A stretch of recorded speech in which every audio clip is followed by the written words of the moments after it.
There's a Hunter 8,000 pound RL drive-on lift for four-wheel alignment.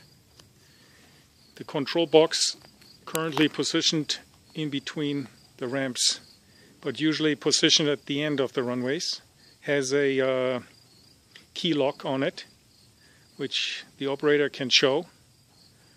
Turn it on, correct. The light will blink. Once the blinking is over, you can operate the lift.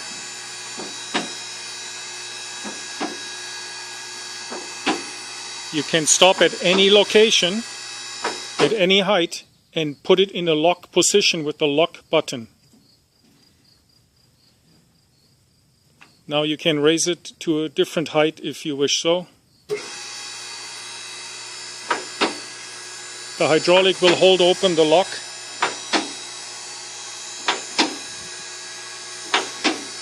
As you can see, it's a full rise lift.